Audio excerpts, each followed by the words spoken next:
La cellule avançait dans son quotidien microscopique, rythmé par une exigence constante, produire de l'énergie. Au cœur de cette activité fébrile se tenaient les mitochondries, véritables centrales électriques où chaque nutriment était patiemment transformé en ATP. Cette molécule, sans laquelle aucun mouvement, aucune pensée, aucune réparation ne serait possible.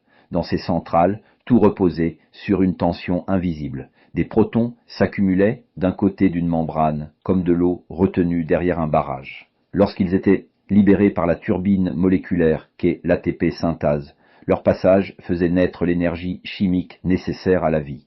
Tout était parfaitement coordonné. La respiration cellulaire alimentait le gradient, et le gradient alimentait l'ATP. Le système était couplé, efficace, presque élégant, mais parfois la cellule faisait un choix différent. Au lieu de canaliser cette force vers la production d'ATP, elle ouvrait une autre voie. Une porte discrète dans la membrane interne de la mitochondrie permettait aux protons de revenir sans passer par la turbine. Le barrage fuyait volontairement. L'énergie ne disparaissait pas. Elle changeait simplement de forme. Elle se dissipait en chaleur. C'était cela, le découplage mitochondrial. Dans certains tissus, notamment ceux chargés de protéger l'organisme du froid, ce mécanisme devenait une stratégie vitale. Plutôt que de frissonner, la cellule acceptait de gaspiller de l'énergie pour maintenir la température du corps.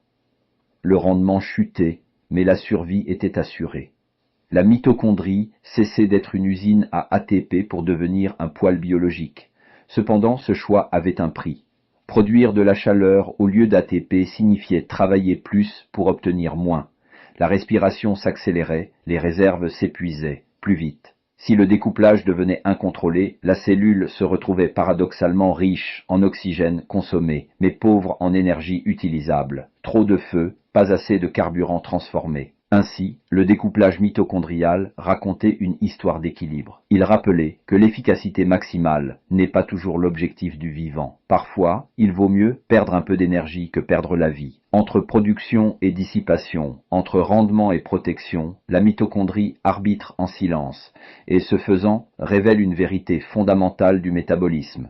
Vivre, ce n'est pas seulement optimiser, c'est aussi savoir relâcher.